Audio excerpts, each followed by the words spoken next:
In this episode, we speak with Hari Balakrishnan, the founder and CTO of Cambridge Mobile Telematics, or CMT, the world's leading telematics and analytics provider for insurers, rideshares, and fleets. CMT was founded in 2012 based on research at MIT. It subsequently received significant backing from SoftBank Vision Fund.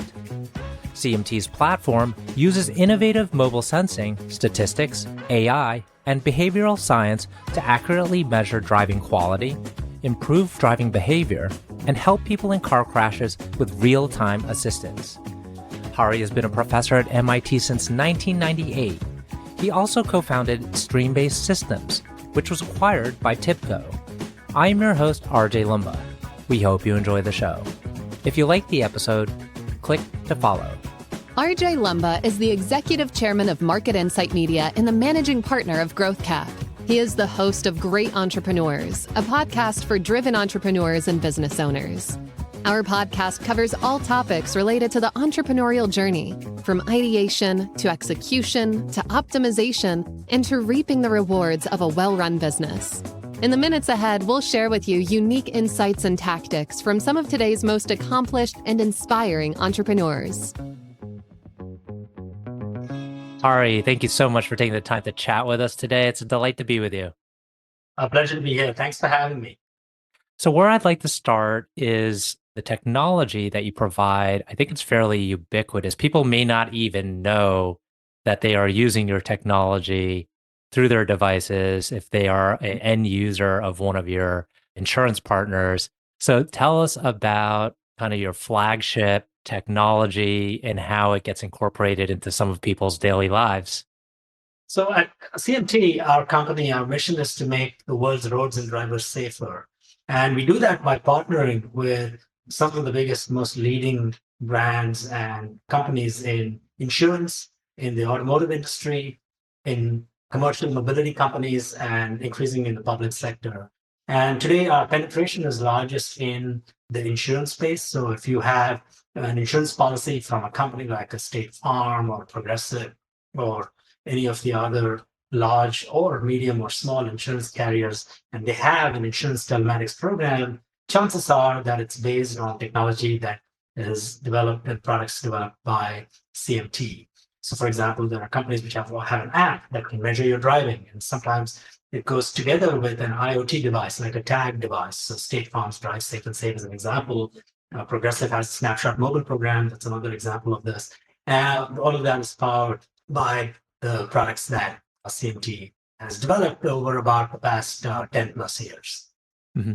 And it's no small feat what you've been able to accomplish. I mean, this is sophisticated technology that looks simple on the outside, but it actually is very powerful and it does a lot. So maybe for the benefit of our audience, can you explain kind of everything your technology can do within the phone?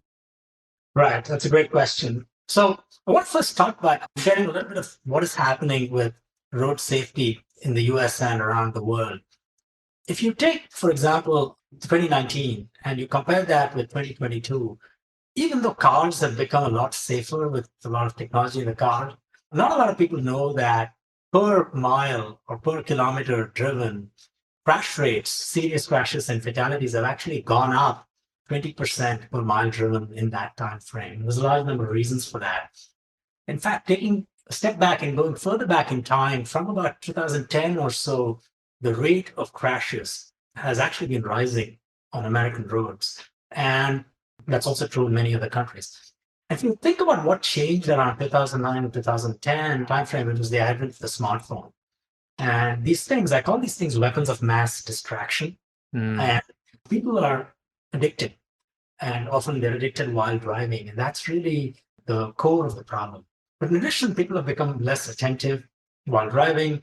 Of course, traffic has gone up and crashes have gone up, broadly speaking. Our hypothesis when we started the company, which actually came out of research that I led with a colleague, Sam Madden at MIT between 2004, 2005, and 2010, was that we could use these smartphones as a force for good. The same devices that are probably leading, or in fact, we know leading to an increase in crashes, have a large number of sensors in them. accelerometers, gyroscopes, velocity sensors, position sensors, and a wide swath of sensors that we can use with the user's consent to record only when they're driving and to capture information from these sensors and process that information to understand how people are driving. Mm-hmm. Well, how's the vehicle moving? Is there a lot of hard braking activity? Is there a lot of phone distraction? Is there excessive speeding, way higher than what other people are doing? Lots of harsh accelerations. And we can develop a suite of risk factors that can measure people's driving. But it's not just about measurement. We can then protect people in crashes. When they get into a crash, the sensors are able to identify in real time whether the crash is a minor crash or is a severe crash. And if it is, we can send roadside assistance or at least make a wellness check to help people in times of need. But that's not the only part of the story. In addition, we're able to combine behavioral incentives from principles from behavioral economics to incentivize people to become better drivers. And this could be in the form of our partners supplying insurance discounts for demonstrated safe driving, to reward programs, to various types of real-time feedback that coach people to become better drivers. And it looks really simple at the end where, do this, you can figure out how to become a safer driver and make a lot of savings, have a great deal of savings on your insurance discounts. But underneath, there are some very challenging AI, signal processing, machine learning problems that our team has tackled, where fundamentally it's taking noisy, high volume sensor data and drawing inferences from it. And over the last several years, we've processed 27 to 30 petabytes. A petabyte is 1,000 terabytes. So we're talking about 27,000 to 30,000 terabytes of sensor data that's being collected by people driving in order to more deeply understand how they're driving and what we can do to make them better drivers. And are these sensors based on the phone itself, that hardware, or are these sensors like that are embedded into the car? Great question. When we started the company, we started with only phone sensors because that was the most scalable way we thought we could bring telematics into the consumer world. And that had some good initial success and is now showing substantial scale and penetration. So it was a good intuition. And at that time, most people thought, you couldn't do it with the phone, it moves all the time. How are we going to get accuracy and so on? We really had pioneering technology that demonstrated you could do it. About 10 years ago, we also invented a small IoT device, and now we have a family of them. It's called the Drivewell Tag, and that has its own sensors. It's mounted to the windshield, and we've actually shipped over 34 million of them around the world. And that has its sensors. It communicates via Bluetooth to the phone, so you get much better information, and you get information even when there's a driver without a phone present. You can actually understand how driving is happening, so you get better coverage. Today, we process data from third-party devices as well on our platform and the sensors in the vehicle as well. Connected car data is rising, and our platform, it's called the Drivewell Fusion platform. It brings together all these different data sources. So we don't believe one is better than the other. We believe that they've all got good and not so good aspects of it, and our job is to make them all look good, bring them all together. And you could even combine them. You could get vehicle information from the car and phone distraction information from the phone and come up with a deeper understanding of what drives people's risk or safety and incentivize that. And we also have video products. We work with video as well, which of course is more expensive to deploy at scale, but there's a number of vehicles with video capabilities, dash cam capabilities as well. So at this point, the purpose of the platform is unification and fusion of many different data sources. So we don't have this philosophy that one data source is the best. I don't believe that. Mm-hmm. They're all useful, and our job is to make them usable. Mm-hmm. What's fascinating about you is that you're also a professor at MIT. You've been a professor there for a long period of time, decades, but you're also an entrepreneur. You've had a series of successes. How do you balance the two? I'm familiar with universities trying to get a lot of their research to be commercialized, to be productized, and to have entrepreneurs and something that's trying to pair up the entrepreneur. But you're kind of one and the same. How were you able to do two things at once?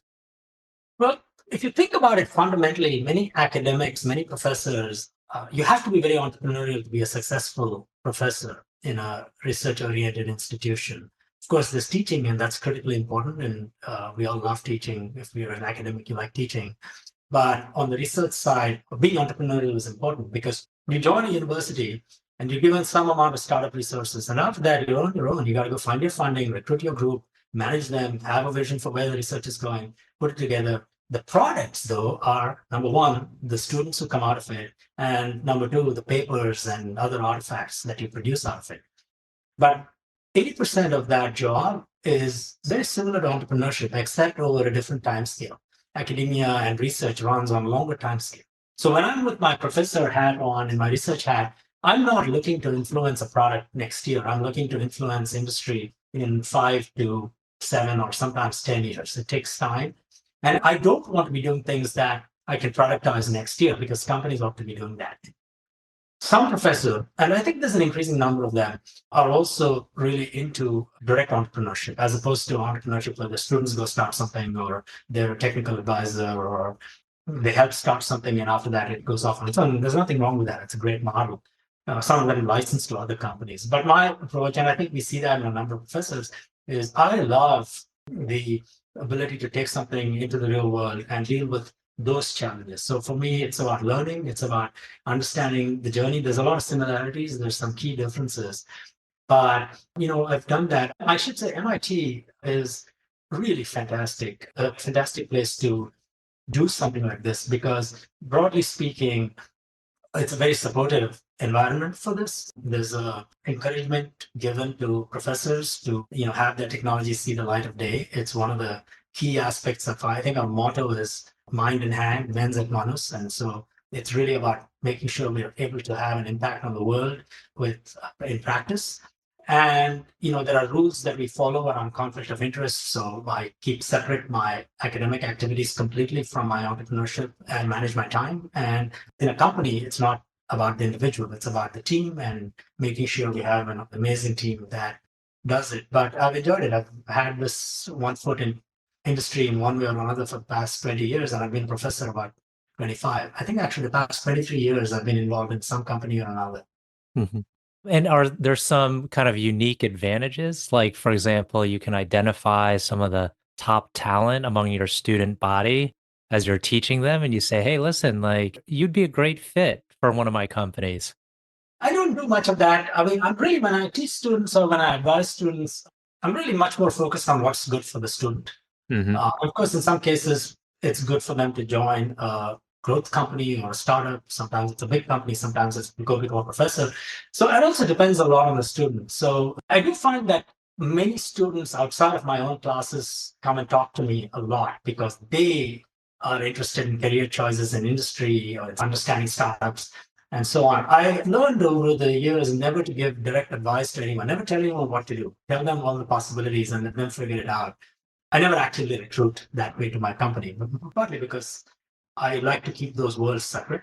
But as it turns out, we do have a large number of people. I don't know the number, but we do have a number of former MIT students, many of whom I didn't teach or wasn't working with. But I would say that where the academic mindset helps in entrepreneurship is in being able to understand the timescales over which certain things are possible. And some things can move fast, some things can go slower. And CMT is a good example of that. The first 4 or 5 years of CMT were slow because we were way ahead with our technology than the market was ready. And there were only a small number of our prospective customers who were with us on that journey because for most people it was very unproven, except for the very early adopters who were really engaged with us as partners to bring these technologies to market, because almost everyone at that point would be like, this is not possible. These sensors are unreliable, the phones are unreliable, you can't get accuracy, people don't want to use it. I mean, this is like every objection. And all you need is one or two people say, yes, I have a lot more patience. And as an academic, you kind of understand, I feel, at least I have an understanding of how to manage longer term projects, but yet make progress without waiting until, I can't wait 3 years. We have to work every day, every week, every month, so that we can see an outcome in 2 to 3 years. So I think that mindset has certainly helped. The ability to deal with ambiguity is something that you get through a research program. It's not just professors. Everyone who goes through a PhD program has to deal with a lot of ambiguity and make decisions in the face of uncertain information. that's really good training for not just a founder. I mean, anyone in that early stage, you're going to have to work with a lot of ambiguous and sometimes incorrect information and make good judgment calls. So in that sense, it's helped me, but not at a transactional level. I've stayed away from telling students what to do. And now I have kids, a couple of teenage plus kids, and if you tell them to do something, you're going to get the opposite. So better to tell them all the options and let them make that decision. Yeah, thinking about the entrepreneurial journey, it can be a very difficult one. And I'm curious if you've ever experienced very tough times, almost existential crises, and if so, how you were able to kind of get through it. Yeah, that's a great question. I think everybody who does something entrepreneurial experiences that, I believe. So first thing is I have two co-founders, Bill Powers, who's my business partner and has been for the past 15th year now. So we're on our 15th year together. And Sam Madden, my MIT colleague, with whom I did the research work before, and we did this. And we have had some very early people who joined our company 11, 12 plus years ago who are still with us. There's just an amazing group of people to do it with. But Bill and I in particular have dealt with a lot of the stress and the tension. So the first thing I'll say is I think being a lone entrepreneur without a partner is likely to be incredibly hard. I would never do it. And CMT is an example of that. I mean, I think it's a needless torture. Plus, it's not fun. You want someone to share the journey with at all levels. We've had issues. I mean, there was a point in time where we had probably not that much money left in the bank. I think the story of our company is very interesting because we didn't get venture funding for the first many years. Our first institutional money came about, we launched our first product in 2012. We incorporated in 2010 on a small business grant from the National Science Foundation, $150,000. Louis Gerard, who was a research scientist and previously postdoc in my group for many years, he was the lone wolf, and we had a couple of other people helping him. He's been there from day zero. And we didn't take venture money. In fact, I think we actually went out looking with various storylines and a pitch, and we actually didn't secure venture funding, believe it or not. So we did it the old-fashioned way. We went and convinced customers to use these products and to pilot things, and we grew like that. And so we raised our first institutional money about 6 years after our first product launch from SoftBank, the Vision Fund, and it was a fairly sizable investment. At the time, the Boston Globe called it the largest technology investment in New England. It was $500 million. But over that time frame, obviously to run a business like that, you have to be almost always profitable and be very fiscally prudent and understand how to do it. We almost ran out of money. I think I remember there were cases where we told some of the more senior people that, and they were very cooperative. They were all in. I think we deferred the payment. Obviously, we ended up making sure they were compensated in equity, but at the time, the equity wasn't worth anything. And then we got some strategic partners. Some of our customers really liked us, so they started putting amounts of investment into the company, and that allowed us to really get more traction. But yeah, I think that probably the hardest thing was trying to figure out. It's the equivalent of seeing the light at the end of a tunnel, but the light is from a train that's coming at you. Mm-hmm. And you got to adapt.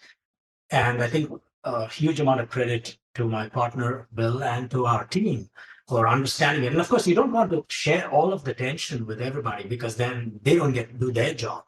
So you have to be optimistic. You have to have a lot of belief, and you have to convince your customers to believe in you. And we managed to do all that. But I think, that existential challenge, we never really felt that we were going to stop. We always felt we'll find a way. I don't know what it is. We'll find a way. And so I think that's what kept us going. And, we're still here. Mm-hmm. Now, you went from not raising outside capital to a huge influx of capital. How did that change your behavior? I can imagine it was quite difficult because all of a sudden you have a lot of money to put to work. So you have a budgeting exercise and figuring out what's the highest and best use of each dollar that we allocate out. So your kind of role changed, it would seem. Yeah, that's a good question. I think what we did was interesting. We decided that we would retain our focus on profitability. And really continue to use the investment as a growth vector that was very strategic, rather than we're just going to burn a lot of money in hiring, excessively, and then figuring out what we should do. So we actually didn't really dip into it in any significant way or even at all operationally. We've used it for things like acquisitions, and we've used it to hire key people who understand how to grow, to scale our company. And it's not like, we're about 450 people. We have offices in mostly in the US, 275 odd people in the US. We have about 100 plus in Europe. We have about 40 in Chennai, in India. We have about 10 or so in Tokyo. But we haven't gone and hired 2,000 people. What we're using it instead for is things like M&A and certain strategic growth opportunities. We did invest toward building a couple of adjacent products that otherwise would have taken us more time to build. We did invest in taking some risks on some of those products, but it was all done in a very prudent way, very similar to the exercise we were doing before, except investing more in R&D for what you might think of as Horizon 2 and Horizon 3, rather than hiring a lot of people to expand sales and marketing. Got it. We're coming up on time. I do have a couple last questions I like to end with. One is, can you tell us about a person who has had a profound influence on you? Yeah, many people have had a profound influence. I would say that the first is, I think my parents have had a huge amount of influence on me. I mean, they're both theoretical physicists. They're both theoretical physics professors. Research was in our house when I was growing up. And between them and my sister is also a professor at MIT. So I think my parents and sister have been a huge influence throughout my life in sort of how I see the world. And I don't ever tend to worry about the outcome of things.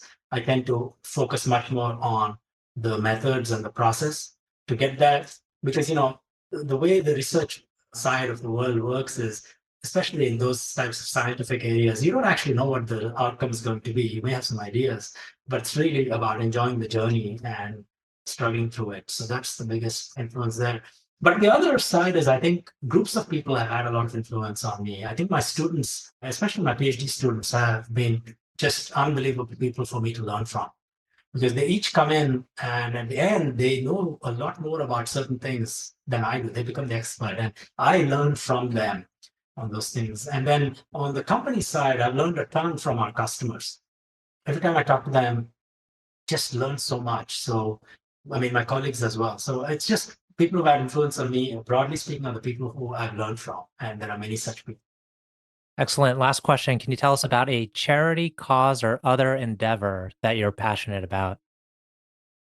I support a few different foundations. One of them is, I studied in India until I was about 2021, and I came to the US for graduate school. So I care a lot about social conditions there, education in particular. So I support, an example is the IIT Madras Foundation. They're part of the institute that I studied in, but they do a number of things, including we did a lot for COVID relief, where in 2021, there was a lot going on with bad COVID impacts. But right now, a lot of my focus is on making sure that in India, but also in other places where access to education is not as easy to obtain, people have good access to education and to opportunities. So that's one that I care deeply about. And then more recently, I've got very interested in certain health-related issues, things like Alzheimer's, Parkinson's, things related to the brain.